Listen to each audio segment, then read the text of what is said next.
मेरे देशवासियों, मेरे घर, परिवार,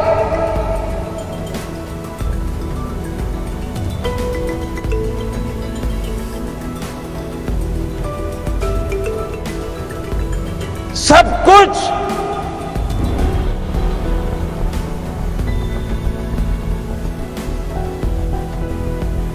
देश के लिए छोड़ा है।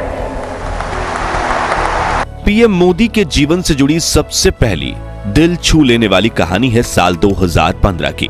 That your mother is very important in your life, so I'm hoping that you'll tell us a bit about her. मैं भी एक सामान्य परिवार से हूँ। मेरे जीवन में मेरे माँ बाप का बहुत बड़ा रोल रहा है। मैं बहुत गरीब परिवार से हूँ। आप जानते हैं, मैं रेलवे स्टेशन पे चाय बेचता था। हमारे पिताजी तो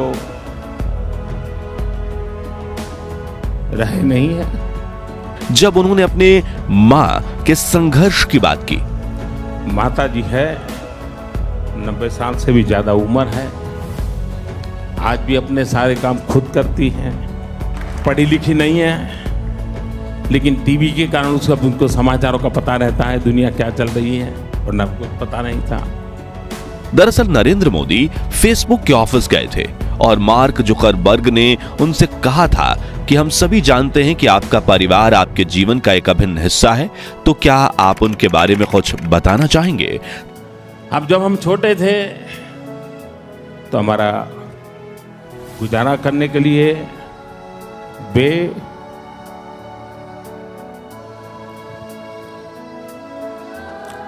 अड़ोस पड़ोस के घरों में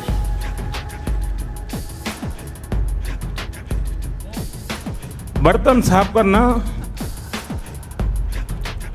पानी भरना,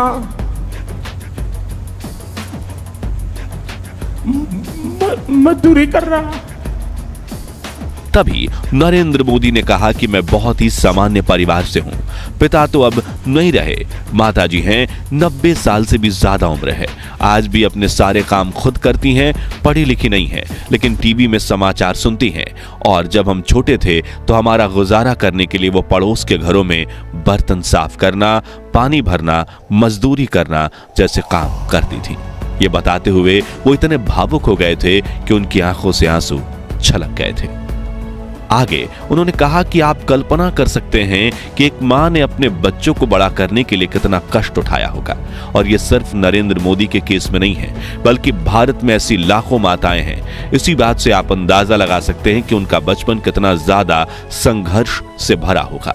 मगर उन्होंने देश के हर व्यक्ति की भलाई का दृढ़ निश्चय तब लिया था जब उन्होंने बड़े होकर ऐसी एक मां और बच्चे का दुख एक बार फिर महसूस किया था, जिसे लेकर गुजरात के डॉक्टर अनिल रावल बताते हैं कि साल 1984 में एक फिएट कार में बैठा था जिसे नरेंद्र मोदी चला रहे थे। तभी मैंने उनसे पूछा कि आपको ऐसा कौन सा अनुभव हुआ कि आप देश की सेवा के लिए दृढ़ निश्चयी हो गए। तब उन्होंने डॉक्टर रावल को बताया कि मैं एक गांव में गया। उस वक्त मैं पूर्णकालीन प्रचारक यानी स्वयंसेवक था। दोपहर के 1 बजे हुए थे और जो भी स्वयंसेवक होते हैं वो एक दूसरे के घर भोजन करने जाते हैं। तभी वहां मैं एक स्वयंसेवक के घर गया जो एक झोपड़ा था। उस झोपड़े में वो स्वयंसेवक, उसकी पत्नी और एक छोटा सा बच्चा था। तभी उन्होंने मुझे खाना खाने के बारे में पूछा। मैंने हाँ कह दिया।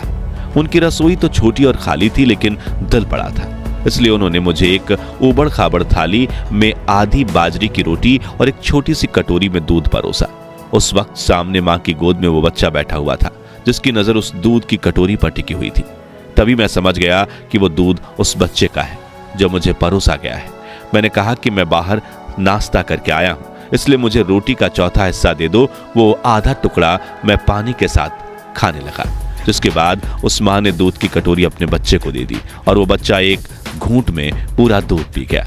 तभी उस बच्चे को देखकर मेरी आंखों में आंसू आ गए और मुझे यह एहसास हुआ कि मेरा देश इतना गरीब है।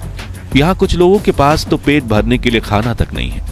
तभी मैंने अंतिम मानव के उत्थान का दृढ़ निश्चय लिया था। साथियों, उस घटना के 2 सदियां बीत गईं, लेकिन मोदी जी कभी उसे भूले नहीं थे और उसके तर्ज पर साल 2001 में वो जैसे ही गुजरात के मुख्यमंत्री बने और उन्हें गरीबी की सेवा करने का मौका मिला तो उन्होंने उनके लिए कई कदम उठाए। फिर देश के प्रधानमंत्री बनने के बाद उन्होंने पूरे भारत के अभावग्रस्त लोगों की सहायता के भी कदम उठाए। साथियों, हम सभी जानते हैं कि नरेंद्र मोदी के जीवन में अटल बिहारी वाजपेयी का काफी अहम योगदान रहा है। उन्हीं के कहने पर नरेंद्र मोदी दिल्ली से गुजरात वापस आए थे और चुनाव जीतकर गुजरात के मुख्यमंत्री बने थे। साल 1996 में इन दोनों की एक दिल छूने वाली फुटेज वायरल हुई थी। ये तस्वीर उस वक्त की है जब साल 1996 में राष्ट्रपति शंकर दयाल शर्मा ने अटल जी को प्रधानमंत्री बनने का न्योता दिया था। मुझे प्रधानमंत्री नियुक्त किया है और कल मेरा मंत्रिमंडल शपथ लेगा। राष्ट्रपति से मिलकर जब अटल बिहारी वाजपेयी पार्टी ऑफिस पहुंचे तब सभी कार्यकर्ताओं ने बड़ी धूमधाम से उनका स्वागत किया। लेकिन इन सभी के बीच एक शख्स ऐसा था जिसकी खुशी का कोई ठिकाना नहीं था। वो शख्स दौड़ते हुए अटल जी के पास आया और पूरे दिल से उन्हें गले लगा लिया। अटल जी ने भी 3 बार उनकी पीठ थपथपाई। ये शख्स था नरेंद्र दामोदर दास मोदी, जिन्होंने अटल जी के हाथ को अपने सर पर लगा लिया। साल 2001 में जब नरेंद्र मोदी गुजरात के मुख्यमंत्री बने, उसके कुछ महीनों बाद अटल बिहारी वाजपेयी गुजरात आए थे और वहां उन्होंने उस राजधर्म का जिक्र किया था जिसकी सीख उन्होंने नरेंद्र मोदी को दी थी। चीफ मिनिस्टर के लिए मेरा एक ही संदेश है कि वो राजधर्म का पालन करें। राजधर्म। और इसी राजधर्म की राह पर चलकर आज नरेंद्र मोदी भारत के प्रधानमंत्री बनने के साथ दुनिया के सबसे शक्तिशाली लोगों में शामिल हो चुके हैं और सबसे ऊपर इस सूची में पहुंच गए हैं। राजा के लिए, शासक के लिए प्रजा प्रजा में भेद नहीं हो सकता, न जन्म के आधार पर, न जाति के आधार पर, न संप्रदाय के आधार पर। हम भी वही कर रहे हैं साहब। मुझे विश्वास है कि नरेंद्र भाई यही कर रहे हैं।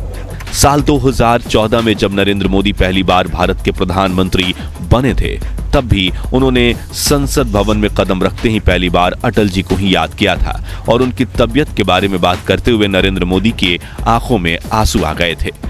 कि अटल जी का स्वास्थ्य अच्छा होता और आज वो यहां होते,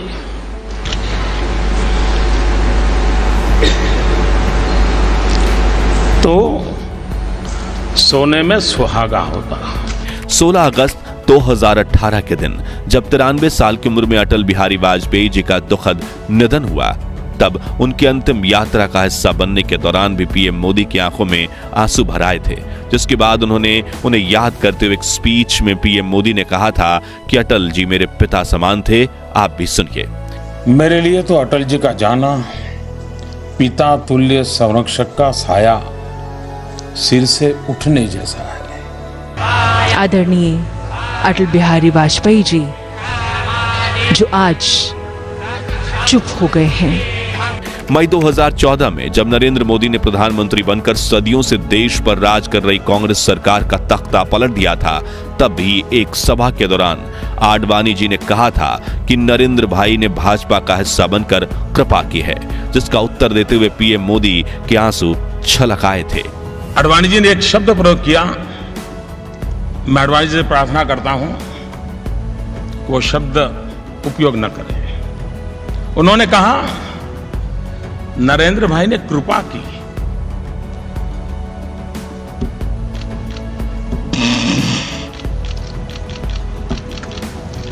क्या मां की सेवा कभी कृपा हो सकती है? कतई नहीं हो सकती। आगे उन्होंने रोते हुए कहा था कि जैसे भारत मेरी मां है वैसे ही भाजपा भी मेरी मां है। बेटा कभी मां पर कृपा नहीं कर सकता, बेटा सिर्फ समर्पित भाव से मां की सेवा करता है। कृपा तो भाजपा पार्टी ने की है कि इस भारत मां की सेवा करने का मुझे अवसर दिया है।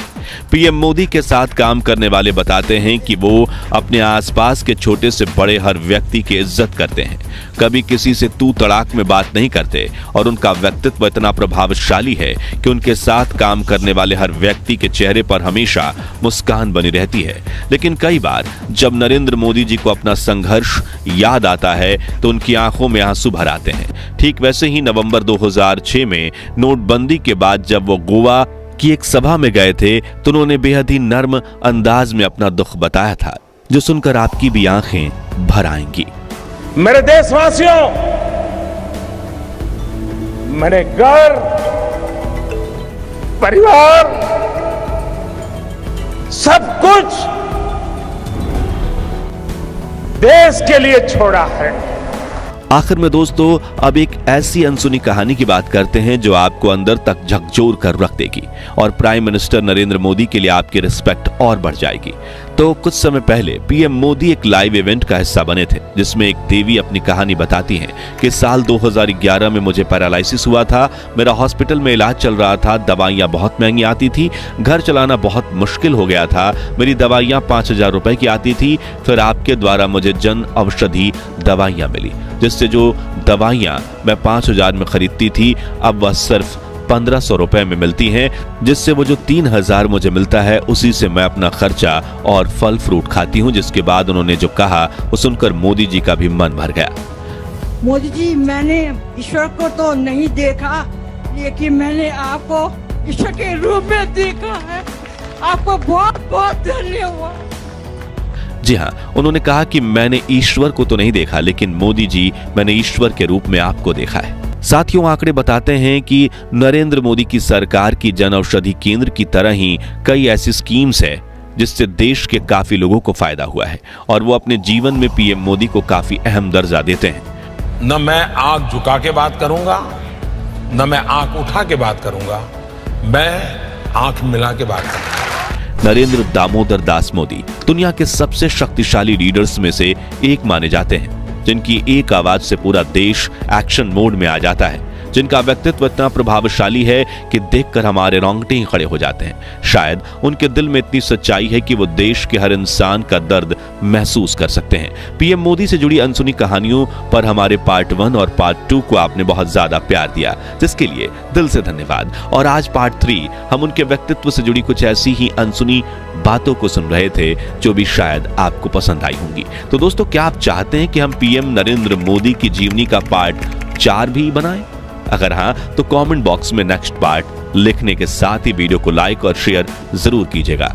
पार्ट 4 के लिए इस वीडियो का लाइक टारगेट है सिर्फ 21,000 लाइक्स, तो जल्दी से लाइक कीजिए ताकि हमें आपके लिए बेहतरीन कंटेंट लाते रहने की प्रेरणा मिलती रहे। और हमारे हर वीडियो की सबसे पहले नोटिफिकेशन पाने के लिए चैनल को सब्सक्राइब करके पास वाली घंटी जरूर बजा दीजिए। जय हिंद, जय भारत।